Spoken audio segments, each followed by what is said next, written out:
నమస్తే.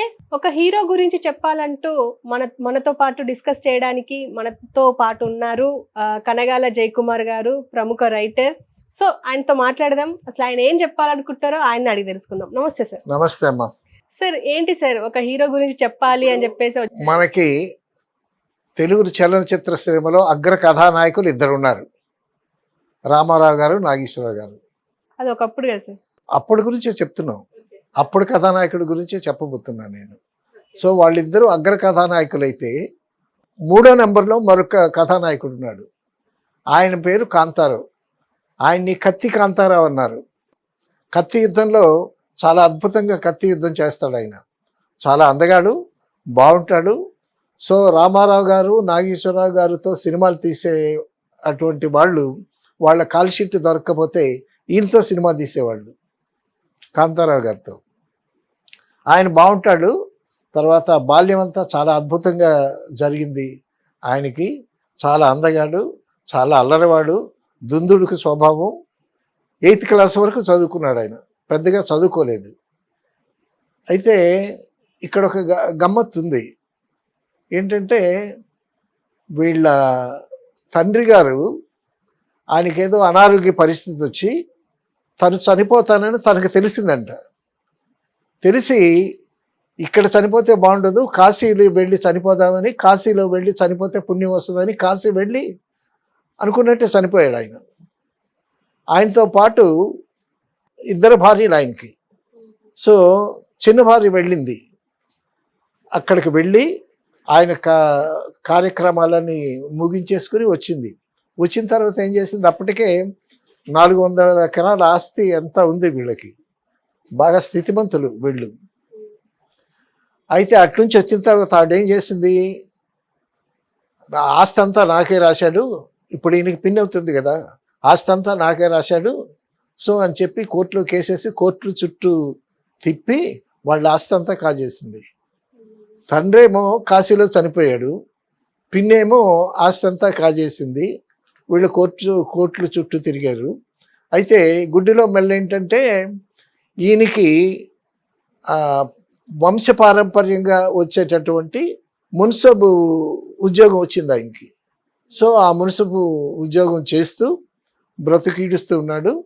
తర్వాత ఈయనకి నాటకాలంటే పిచ్చి. ఎక్కడ నాటకం జరిగితే అక్కడికి వెళ్ళేవాళ్ళు. ఒకసారి అయితే వీళ్ళు ఉన్న ఊరికి సురభి నాటక సంస్థ వచ్చింది. ఆ సురభి నాటక సంస్థ అక్కడ నాటకాలు ఆడితే అక్కడి నుంచి వాళ్ళు డేరాలని వేరే షిఫ్ట్ చేస్తారు. వాళ్ళు ఊరు తిరిగి నాటకాలు వేస్తుంటారు కదా. సురభి చాలా ఫేమస్ నాటకాల కంపెనీ అది. అందులో నుంచే పాత సినిమాల్లో చాలామంది నటులు వచ్చారు. మొట్టమొదట సినిమా అనేటటువంటిది వచ్చిన తర్వాత ఆ సురభి నాటక సంస్థలో నుంచి మంచి నటులను తీసుకుని సినిమాలు చేశారు. అటువంటి నాటక సంస్థతో వెళ్ళిపోయి 3-4 నెలలు వాళ్ళతోనే ఉండిపోయాడు. ఏవో చిన్న చిత్తగా వేషాలు వేసి ఆఖరికి ఎక్కడున్నాడని వాకప్ చేసి మొత్తానికి పట్టుకుని అతను లాక్కొచ్చారు. లాక్కొచ్చిన తర్వాత ఇది అప్పుడు జగ్గేపేటలో ఉండేవాడు ఈయన. రోజు విజయవాడ వెళ్ళి సినిమాలు చూస్తుండేవాడు. ఈయనకి చదువు మీద ఆసక్తి లేదు, అందుకు చదువు మానిపించేశారు. తర్వాత చేసే ఉద్యోగం మీద ఆసక్తి లేదు, సినిమాల మీద ఆసక్తి ఎక్కువ. జగ్గేపేట నుంచి రోజు మార్చి రోజు ఒక్కోసారి రోజు కూడా వెళ్ళి విజయవాడ వెళ్ళి సినిమాలు చూస్తూ ఉండేవాడు. మొత్తానికి ఫ్రెండ్స్ అన్నారు, నువ్వు చాలా బాగున్నావు, చాలా బాగుండేవాడు, ఎర్రగా బుర్రగా బాగుండేవాడు. తర్వాత మంచి రంగు, తర్వాత నాటకాల్లో కూడా కాస్త ప్రవేశం ఉంది, నువ్వు సినిమాల్లోకి వెళ్ళొచ్చు కదా అని పక్కనున్న వాళ్ళు ఎక్కేస్తుంటారు కదా. అయితే మొత్తానికి 1950 అనుకుంటా ఆ టైంలో మెడ్రాస్ వచ్చాడు ఆయన. జగ్గైపేట నుంచి ఒక 2 వ్యక్తులు ఆల్రెడీ సినిమా ఫీల్డ్లో ఉన్నారు. సో ఒక వ్యక్తి ఈయనకి తెలిసినటువంటి ఆచార్య గారని ఒక ఆయన ఉన్నాడు. ఆయనేమో 15 రూపాయలకి ఒక రూమ్లో ఉన్నాడు మెడ్రాస్లో. అప్పుడు 15 రూపాయలు 50స్లో. సరే ఆయన ప్రక్కన చేరాడనమాట. చేరిన తర్వాత నెమ్మదిగా సినిమాల్లో వేషాలు వేయటం మొదలుపెట్టాడు. వేషాలు మొదలుపెట్టిన తర్వాత ప్రవర్తమానంగా ఎదిగి బాగుంటాడు మనిషి. తర్వాత ఎటువంటి వేషాలు వేసాడు ఆయన, జానపద కథానాయకుడు. ఫోక్లోర్ సినిమాలో హీరో అంటే ఆయనే. రామారావు గారు, నాగేశ్వరరావు గారు ఉన్న మూడో కథానాయకుడు. విఠలాచారి సినిమాలో కథానాయకుడు అంటే ఫోక్లోర్, కత్తి యుద్ధం చేయాలి, ఫైట్స్ చేయాలి, గుర్రపు స్వారీ చేయాలి అని అంటే అతనే. తర్వాత బాగా స్థితిమంతుడు కదా, అప్పట్లో 400 ఎకరాలు ఆసామి కదా, అప్పుడు గుర్రం మీద వచ్చేవాడంట. గుర్రం మీద వచ్చేవాడు. అతను చూసి అబ్బా హీరోలాగా ఉన్నావు అని వాళ్ళు అనేవాళ్ళు, ఇతను కూడా అనుకునేవాడు. సో ఇండస్ట్రీకి రాకముందే గుర్రపు స్వారీ, కత్తి ఫైట్స్, అవి ఇవి, కుస్తీ పట్లు అవన్నీ నేర్చుకున్నాడు వచ్చే ముందే. సో అవన్నీ ప్లస్ అయ్యాయి ఈయనకి. తర్వాత రామారావు గారితో, నాగేశ్వరరావు గారితో కలిసి కూడా యాక్ట్ చేశాడు. సోషల్ సినిమాలు యాక్ట్ చేశాడు. ముఖ్యంగా విఠలాచారి గారి సినిమాల్లో చాలా అద్భుతమైనటువంటి క్యారెక్టర్స్ వేశాడు. విఠలాచారి సినిమాలు అంటే అవన్నీ జానపద సినిమాలే. అందులో గుర్రపు స్వారీలు ఉంటాయి, కత్తి యుద్ధాలు ఉంటాయి, కుస్తీలు ఉంటాయి, మాయలు మంత్రాలు అన్నీ ఉంటాయి. సో ఆ విఠలాచార్య గారికి చాలా పర్మనెంట్ అయినటువంటి హీరో అయిపోయాడు. రామారావు గారు, నాగేశ్వరరావు గారి తర్వాత కాంతారావు గారి సినిమాలే బాగా చూసేవాళ్ళు. తర్వాత రామారావు గారు కూడా ఫోక్లోర్ సినిమాలకు వచ్చి తర్వాత ఆయన కూడా బాగా ఫోక్లోర్ సినిమాలు చేశాడు. ఈ ఇద్దరు తర్వాత ప్రముఖమైనటువంటి హీరో ఎవరంటే మాస్ హీరో. అప్పట్లో ఫోక్లోర్ కత్తి యుద్ధాలు చేయటం అని అంటే అదే, గుర్రపు స్వారీ చేయటం అంటే ఓ జనం నేలలో కూర్చొని గుర్రం పరిగెత్తుతూ ఉంటే వాళ్ళు ఇట్ట ఉంటే నిజంగా గుర్రం మీద కాదు, బ్యాక్ ప్రొజెక్షన్ అది. ఈయన గుర్రం మీద కూర్చొని ఇట్ట లాగుతుంటాడు, వెనకాత నుంచి బ్యాక్ ప్రొజెక్షన్, చెట్లు చేమలన్నీ వెళ్ళిపోతూ ఉంటాయి. సో ఈ ఫ్లోర్లో మేము కూడా కూర్చుని గుర్రం మీద స్వారీ చేస్తుంటే మేము ఎగిరి ఇసుకలో కూర్చుని, నేల మీద ఇసుకలో కూర్చుని, కొంతమంది అయితే వాడికి ఉత్సాహం వచ్చి పక్కళ్ళు మోచేతులతో పొడిచేటటువంటి భలే తమాషాగా ఉంటుంది. అక్కడే వస్తారు, అక్కడే చుట్లు గాలి పడేస్తారు.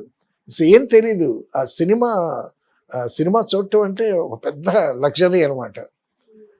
మేము చిలకలపల్లి ఒక, అప్పుడు శ్రీకాకుళం జిల్లాది, అక్కడ ఒక విలేజ్లో ఉండేవాళ్ళు, చదువుకునేవాళ్ళు. నేను 6th 7th చదువుతున్నాను నేను.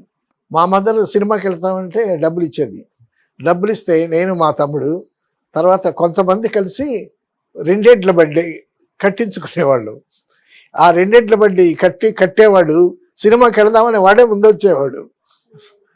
మమ్మల్ని తీసుకెళ్ళినట్టు వాడిని ఇంటి దగ్గర సినిమాకి పంపించరు. ఎడ్ల బండి కడితే వాడు కూడా సినిమా చూడవచ్చు, మమ్మల్ని తీసుకెళ్ళేవాడు. సో మాకు థియేటర్లో నమో వెంకటేశ అని పాట వినిపించేసరికి ఇక్కడి నుంచి బయలుదేరితే కరెక్ట్ 4 కిలోమీటర్స్ సినిమా స్టార్ట్ అయ్యి టికెట్లు తీసుకుని మేము కూర్చునేసరికి సినిమా వేసేస్తాడు. ఇక ఆ సినిమా వేసిన తర్వాత ఆ గుర్రపు స్వారీ, ఆ ఫైట్లు జరుగుతూ ఉంటే అసలు కాంతారావు కదా, మేమే ఫైట్ చేసినట్టు హీరోలుగా ఫీల్ అయిపోయేవాడు. ఇంటర్వెల్ వచ్చేది. ఇంటర్వెల్కి వచ్చిన తర్వాత బయటకు వచ్చి ఏవో జంతికలు అవి ఇవేవి ఉంటాయి కదా, ఈటబుల్స్, అవి తింటా ఓ పొట్లం కట్టుకుంటా మళ్ళీ లోపల కూర్చొని మళ్ళీ సినిమా చూసేవాళ్ళు. సో అప్పట్లో ఆ సినిమాకి అంత క్రేజ్ ఉండేది. సో అటువంటి క్రేజే కాంతారావు గారు జగ్గైపేట నుంచి విజయవాడ వెళ్ళి సినిమాలు చూసి, సో ఎప్పటికన్నా నేను కూడా సినిమా హీరో అవ్వాలనే ఉద్దేశంతో మెడ్రాస్ వచ్చి రామారావు, నాగేశ్వరరావు తర్వాత ప్లేస్ ఆక్రమించి మంచి జానపద కథానాయకుడు అయ్యాడు. ఆయన చేసినటువంటి ఎన్ని సినిమాలు, దగ్గర 200 సినిమాలు చేశాడు ఆయన. 200 సినిమా చేసి తర్వాత విఠలాచారి గారు ఎక్కువ సినిమాలు చేశాడు ఆయనతో. రామారావు గారు, నాగేశ్వరరావు గారు రెమ్యునరేషన్స్ ఎక్కువ ఉండేవి, కానీ కాంతారావు గారు యాక్ట్ చేస్తే ఎంతో కొంత ఇచ్చేవాడు ఆయన. అప్పట్లో ఒక 10,000 అంత ఇచ్చాడు ఆయనకి. ఇస్తే కాంతారావు సినిమాలు బాగా పోతున్నాయి, ఈ మాస్ సినిమాలు బాగా చూస్తున్నారని చెప్పి మరొక ప్రొడ్యూసర్ కాంతారావు గారిని బుక్ చేశాడు. బుక్ చేసి 15,000 రెమ్యునరేషన్ ఇస్తానని చెప్పాడు. ఈ విషయం విఠలాచారి గారికి తెలిసింది. తెలిసి ఆయనతో అన్నాడు, ఏమయ్యా నేను 10,000 ఇస్తున్నాను, నువ్వు 15,000 ఇస్తానన్నావు, మళ్ళా నా దగ్గర 15,000 అడుగుతాడు, ఇలాగ రెమ్యునరేషన్ పెంచితే మనం ఎలాగా అది ఇదని కాంతారావు గారు చెప్పుకున్నాడు. ఏమని? నన్ను పెంచింది విఠలాచారి గారే, నన్ను తుంచింది విఠలాచారి గారే అని చెప్పుకున్నాడు. సో అక్కడ 15,000 ఇవ్వకుండా చేసాడు అన్నమాట ఆయన. అయితే రెమ్యునరేషన్ కోసం చూసుకోకుండా అప్పట్లో ఎవరు డిమాండ్ చేసేవాళ్ళు కాదమ్మా. అప్పుడు రామారావు గారు కానీ, నాగేశ్వరరావు గారు కానీ, అప్పటి హీరోలు కానీ, క్యారెక్టర్ ఆర్టిస్టులు కానీ ఎవరు డిమాండ్ చేసేవాళ్ళు కాదు. ఒక్క నాగయ్య గారు మాత్రం ఆయన చాలా అద్భుతమైనటువంటి బహుముఖ ప్రజ్ఞావంతుడు. ఆయనకి అప్పట్లో ₹1,00,000 ఇచ్చారు రెమ్యునరేషన్. అప్పుడు ₹1,00,000 అంటే చాలా ఎక్కువ అనమాట. సో ఆయనకున్న నాగయ్య గారు is a singer, is an actor, music director, producer, director, చాలా గొప్ప ఆర్టిస్ట్ ఆయన. ఆయనకే ₹1,00,000 అప్పుడు ఇచ్చేవాళ్ళు. మిగతా వాళ్ళు ప్రొడ్యూసర్ ఎవరు ఎంత ఇస్తే తీసుకునేవాళ్ళు. డిమాండ్ చేస్తే అసలు డిమాండే లేదు అప్పుడు. ఎందుకంటే ఒకసారి సినిమా తీస్తే కంటిన్యూస్గా వాళ్ళు సినిమాలు తీస్తున్నారు కాబట్టి ప్రొడ్యూసర్స్తో చాలా మంచి అండర్స్టాండింగ్తో ఉండేవాళ్ళు. తర్వాత ప్రొడ్యూసర్కి కూడా 4 డబ్బులు మిగిలాలి కదా. మళ్ళా నెక్స్ట్ టైం సినిమా తీయాలంటే ప్రొడ్యూసర్ కూడా ఫైనాన్షియల్గా హ్యాపీగా ఉండాలి కదా. ఆ విధంగా ఉండేవి అనమాట అప్పటి పరిస్థితులు. ఇటువంటి సినిమాలు ఆయన చేసినవి అబ్బో. సీతారామ కళ్యాణం ఆయన చేసిన పౌరాణిక సినిమాలు సీతారామ కళ్యాణం, ఉషా పరిణయం, వరలక్ష్మి వ్రతం, మోహిని రుక్మాంగద, గురువును మించిన శిష్యుడు, లవకుశ. లవకుశలో రామారావు గారు రాముడైతే ఈయన లక్ష్మణుడు వేసాడు. సోమవార వ్రత మహత్యం, విష్ణుమాయ, బంగారు తిమ్మరాజు, నవగ్రహ పూజా మహిమ, ఏకవీర, ఇంకా చాలా చాలా సినిమాలు అంటే బాగా జనాలకు వినిపించినటువంటి పేర్లు ఇవి. ఏకవీరలో రామారావు గారు, నాగేశ్వరరావు గారు, రామారావు గారితో పాటు కాంతారావు గారు యాక్ట్ చేశారు. అందులో ఏకవీర నవల విశ్వనాథ్ సత్యనారాయణ గారిది చాలా ఫేమస్ నవల అది. అది చాలా బాగా తీశారు ఆ సినిమా. దానికి మాటలు రాసింది సి.నారాయణ రెడ్డి గారు. సి.నారాయణ రెడ్డి గారు ఆ ఒక్క సినిమాకే మాటలు రాశారు. అది ఏకవీర అనేటువంటి చాలా ఫేమస్ నవల విశ్వనాథ్ సత్యనారాయణ గారిది. చాలామంది తెలుగు సాహిత్యం మీద ఇంట్రెస్ట్ ఉండేవాళ్ళు, నవలా సాహిత్యం మీద ఇంట్రెస్ట్ ఉండేవాళ్ళు కొన్ని లక్షల మంది చదివి ఉంటారు ఆ ఏకవీర అనేటువంటి నవల్ని. అందులో రామారావు గారు హీరోగా వేస్తే సపోర్టింగ్ హీరోగా కాంతారావు గారు వేశారు. అందులో వాళ్ళిద్దరికీ ఒక పాట ఉంటుంది, దేవులపల్లి కృష్ణశాస్త్రి రాశారు. ప్రతి రాత్రి వసంత రాత్రి ప్రతి గాలి పైరగాలి అని ఒక మంచి పాట, చాలా అద్భుతమైన పాట. ఘంటసాల గారు రామారావు గారికి పాడితే బాలసుబ్రహ్మణ్యం కాంతారావు గారికి పాడాడు. అప్పుడు ఘంటసాల గారు ఆయనకి కొంచెం హెల్త్ ఇష్యూస్ ఉన్నాయి, షుగర్ అది ఉన్నాయి. తర్వాత రోజు పాటలు పాడాలి. ఇది గొంత ఏమన్నా మిషనా? సో ఆ టైంలో మరి ఆ టైంకి పాట పాడాల్సి వచ్చింది. ఘంటసాల గారు పాడారు, తర్వాత బాలసుబ్రహ్మణ్యం పాడాడు. నాకు పర్సనల్గా ఘంటసాల గారి కన్నా బాలసుబ్రహ్మణ్యం అందులో పాడినటువంటి విధానం, ఆ సంగతులు ఫ్రెష్గా ఉంది. బాలసుబ్రహ్మణ్యం గొంతు చాలా చక్కగా పాడాడు. అందులో రిపీట్ చేసేటప్పుడు ఆ సంగతులు వేయటం, అది తర్వాత ఘంటసాల గారితో కలిసి పాడటం, అందులో నువ్వు చాలా చక్కగా పాడేవనేటటువంటి చాలామంది మెచ్చుకోవటం, అదొక ప్లస్ పాయింట్ ఇది బాలసుబ్రహ్మణ్యానికి. ఇప్పటికీ పాత పాటలు వింటూ ఉంటే ఆ పాట ఎంతో అద్భుతంగా ఉంటుంది. దేవులపల్లి కృష్ణశాస్త్రి గారి అద్భుతమైనటువంటి సాహిత్యం అది. మనకి తెలుగు చలనచిత్ర సినిమాలో అగ్ర కథానాయకులు 2 ఉన్నారు, రామారావు గారు, నాగేశ్వరరావు గారు. అది ఒకప్పుడు కదా సార్. అప్పటి గురించే చెప్తున్నాం, అప్పుడు కథానాయకుడి గురించే చెప్పబోతున్నాను నేను. సో వాళ్ళిద్దరూ అగ్ర కథానాయకులు అయితే 3వ నెంబర్లో మరొక కథానాయకుడు ఉన్నాడు, ఆయన పేరు కాంతారావు. ఆయన్ని కత్తి కాంతారావు అన్నారు. తర్వాత సోషల్ పిక్చర్స్ కూడా చాలా చేశాడు ఆయన. శాంతినివాసం, ఖైదీ కన్నయ్య, నువ్వానైనా, ఆప్తమిత్రుడు, అందరితో కృష్ణ గారితో కలిసి చేశాడు. చాలామంది హీరోలతో కలిసి చేశాడు. తర్వాత విశ్వనాథ్ గారి దగ్గర నేను అసిస్టెంట్ డైరెక్టర్గా పనిచేసేటప్పుడు నేరము శిక్ష అనేటటువంటి ఒక సినిమా చేశాం. అందులో కృష్ణ గారి హీరో. కృష్ణ గారికి ఫాదర్ రోల్ ఒకటి, ఒక మంచి పవర్ఫుల్ రోల్ ఒకటి ఉంది. ఆ రోలు ఎవరి చేత వేద్దాము, గుమ్మడి గారు ఇట్లాంటి వాళ్ళు వేస్తే రొటీన్గా ఉంటుంది.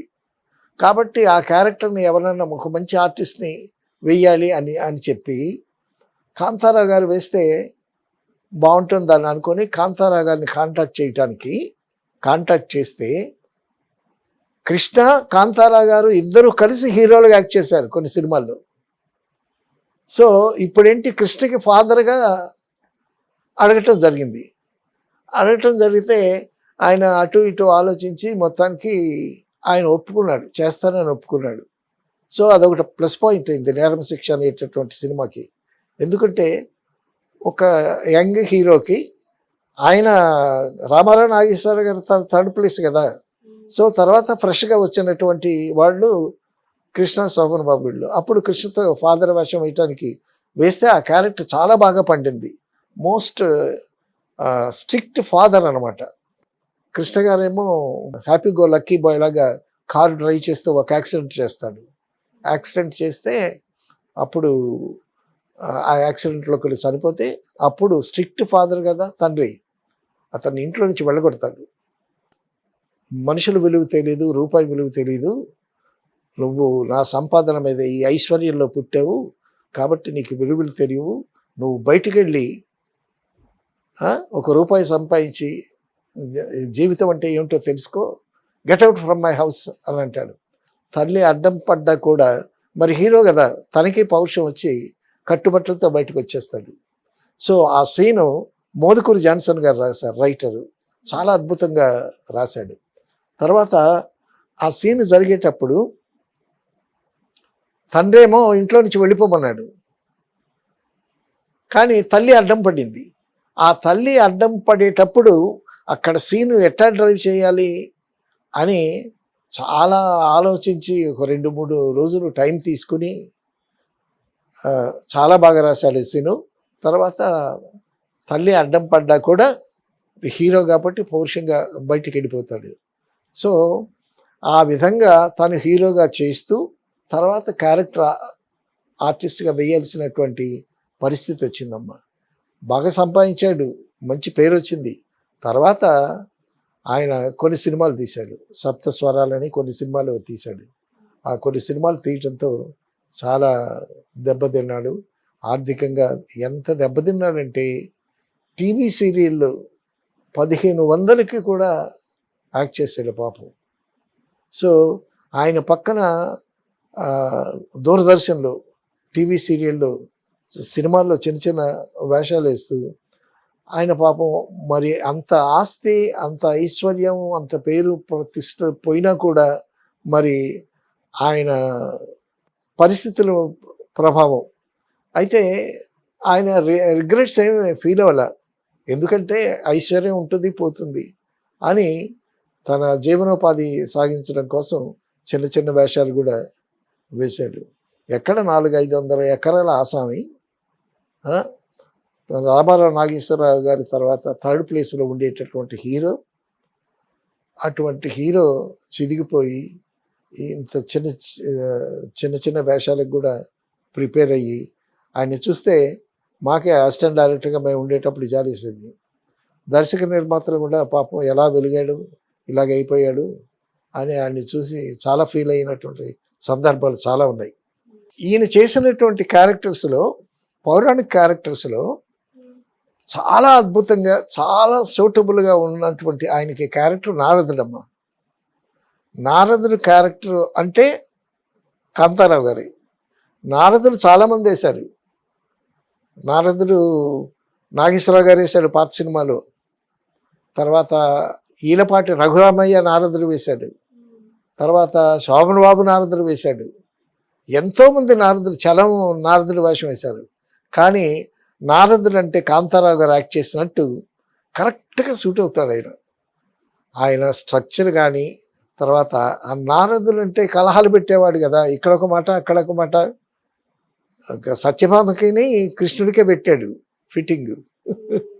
అటువంటి క్యారెక్టర్స్ వేయటం, ఆ మాట్లాడటం, అక్కడ సత్యభామ దగ్గర మాట్లాడటం, కృష్ణుడితో మాట్లాడటం, ఆ ఆ కృష్ణుడు నవ్వుకోవటం, సత్యభామని పొగట్టం, కృష్ణుడి దగ్గర మళ్ళీ సత్యభామ గురించి గమ్మత్తుగా గెలటం, ఇటువంటి తమాషా అయినటువంటి క్యారెక్టర్ మాత్రం చాలా అద్భుతంగా చేశాడు నారదుడు అంటే కాంతారావు గారు. అలాగే కత్తి యుద్ధంలో యుద్ధం చేస్తూ చేస్తూ కూర్చుని కూడా కత్తి యుద్ధం చేస్తాడు. ఆయన మొదట బిగినింగ్ నుంచి నేర్చుకున్నాడేమో కత్తి యుద్ధం. హార్స్ రైడింగ్ అయితే నేర్చుకున్నాడు. తర్వాత విలేజెస్లో అప్పట్లో ఈ సాముగారిని చేసేవాళ్ళు కదా, వెయిట్స్ ఎత్తటం, తర్వాత ఈ కుస్తీ పట్టడం. పల్లెటూళ్ళలో అప్పుడు అవే కదా, జిమ్ములు లేవు కదా అప్పుడు. అప్పుడు అందుకే జిమ్ములు లేకపోబట్టే రామారావు గారు ఇంటి ముందు లారీ ఇసుక వేసి తెల్లవారుజామున పారతో ఇటు నుంచి ఈ ఇసుక మొత్తం అటు వేసేవాడంట, మళ్ళీ అటు నుంచి ఇటు వేసేవాడంట రామారావు గారు. అది ఎక్సర్సైజు. సో ఆ విధంగా ఆ కుస్తీ పోటీల్లో ఆ మెలకువలని నేర్చుకొని కత్తి కాంతారావు అంటే కత్తి కాంతారావు అనేటటువంటి మంచి పేరు. ఓకే. ప్రేమ కథ చిత్రాలు ఏం తీయలేదా? తీశాడు సప్తస్వరాలని సినిమా తీశాడు. ఆయన హీరోగా చేశాడు. ప్రేమ కథల్లో కృష్ణకుమారి పక్కన చాలా సినిమాలు, ప్రేమ కథలు, ఫోక్లోర్లు, ఇది కూడా చేశాడు. చాలా పక్కన రామారావు గారి పక్కన, నాగేశ్వరరావు పక్కన ఒక మంచి క్యారెక్టర్ ఆర్టిస్ట్గా చేశాడు. తర్వాత మంచి మంచి పాటలు కూడా ఉన్నాయి ఆయన కెరీర్లో, చెప్పుకోవాల్సినటువంటి పాటలు. సో ఆ విధంగా బాగా సినిమా ఫీల్డ్కి వచ్చేవాళ్ళు ఎవరు డబ్బులు మూటలు మోసుకొని రారు, ఇక్కడే పెరుగుతారు, ఇక్కడే సంపాదిస్తారు. జాగ్రత్త చేసుకుంటే ఉంటుంది, జాగ్రత్త చేసుకోకపోతే అయిపోతుంది. ఒక కెరీర్ అనేది ఒకసారి విఠలాచార్య సినిమాల్లో చాలా అద్భుతంగా వెలిగిన తర్వాత విఠలాచార్య గారికి రామారావు గారితో కూడా ఫోక్లోర్ తీద్దాం అనేటటువంటి ఆలోచన వచ్చింది. అప్పుడు కాంతారావును పక్కన పెట్టి రామారావు గారిని పెట్టి చిక్కడు దొరకడు, కథలు వదలడు అటువంటి సినిమాలు తీశారు. సో పౌరాణిక సినిమాల్లో, సాంఘిక సినిమాల్లో, ఫ్యామిలీ డ్రామాల్లో చూసినటువంటి రామారావు గారిని ఆ జానపద కథానాయకుడు అలాగ కూడా చాలా బాగా చూశారు. చూసేసరికి మరి పోటీయే కదా, కాంతారావు గారికి పోటీయే కదా. ఆ పోటీలో డెఫినెట్గా కొన్ని సినిమాలు తగ్గుతాయి. సో ఈ స్పీడ్ ఎప్పుడు ఒకలా ఉంటుంది కదా. అట్టేటప్పుడు ఏంటంటే మనం కూడా సినిమా తీద్దాము, ఎలాగ మనకి టైం దొరికింది కదా, మనం కూడా సినిమా తీసి ప్రూవ్ చేసుకోవాలి కదా. ఇప్పుడు నాగేశ్వరరావు గారు ఒక మాట చెప్తారు ఎప్పుడు, ఎవరన్నా కనిపిస్తే ఏంటయ్యా ఏం చేస్తున్నావంటే ఏం లేదండి ఖాళీగా ఉన్నాను అని చెప్తే ఎప్పుడు ఆ మాట చెప్పబాకు. ఖాళీగా ఉన్నాను అని చెప్పబాకు. ఎప్పుడు నువ్వు ఆడియన్స్కి కనిపిస్తూ ఉండాలి. ఏదో చిన్న వేషము, పెద్ద వేషము, టెక్నీషియన్ గాను, ఆర్టిస్ట్ గాను, నిర్మాతగాను, దర్శకుడుగాను ఎప్పుడు జనాలకి కనిపిస్తూ ఉంటే అప్పుడు నీకు మార్కెట్ ఉంటుంది. అంతేగాని నిన్నెవరు బుక్ చేయట్లేదని నువ్వు దిగులుపడి కూర్చునే కన్నా ఆ క్యారెక్టర్స్ తెచ్చుకోవటానికి నీ ప్రయత్నం కూడా ఉండాలి. కాబట్టి ఎప్పుడు జనాలకి కనిపిస్తూ ఉంటేనే నేను గుర్తుపెట్టుకుంటారు, నీకు కాంట్రాక్ట్స్ వస్తుంటాయి. కాంటాక్ట్స్ గెట్ కాంట్రాక్ట్స్ అని ఇంగ్లీష్లో ఒక సామెత. మనం కాంటాక్ట్లో ఉంటేనే మనకి కాంట్రాక్ట్స్ వస్తాయి. మనకి నలుగురితో రేపో పెట్టుకోవాలి, ప్రొడ్యూసర్స్, డైరెక్టర్స్తో, వాళ్ళతో మంచిగా ఉండి వాళ్ళని పలకరిస్తూ ఫంక్షన్ చేసుకున్నప్పుడు వాళ్ళని ఇన్వైట్ చేస్తూ వాళ్ళ ఫంక్షన్స్కి మనం పెడుతూ, అది నాగేశ్వరరావు గారు చెప్పినటువంటి ఆయన అనుభవం పూర్వకంగా చెప్పినటువంటి మాట అనమాట. సో ఆ విధంగా సినిమాలు తీసి చాలా లాస్ అయ్యాడు ఆయన. లాస్ అయ్యి ఆఖరికి ఆస్తులన్నీ పోగొట్టుకుని ఆఖరికి ఒక ఫ్లాట్లో దిగి అద్దె కూడా కట్టుకోలేని పరిస్థితుల్లో చిన్న చిన్న వేషాలు వేసి ఆ విధంగా ఆయన కెరీర్ ముగిసింది. ఇప్పటికీ పాత సినిమాలు కానీ చూస్తే చాలా అద్భుతంగా యాక్ట్ చేశాడు. మంచి అందగాడు, చాలా చార్మింగ్గా ఉంటాడు. సో పాత సినిమాలు వచ్చేటప్పుడు చూస్తే మనకి చూడముచ్చటగా ఉంటుంది కాంతారావు గారి సినిమాలు. Okay sir. Thank you sir. Thank you. చాలా విషయాలు షేర్ చేశారు. Thank you very much. Thank you.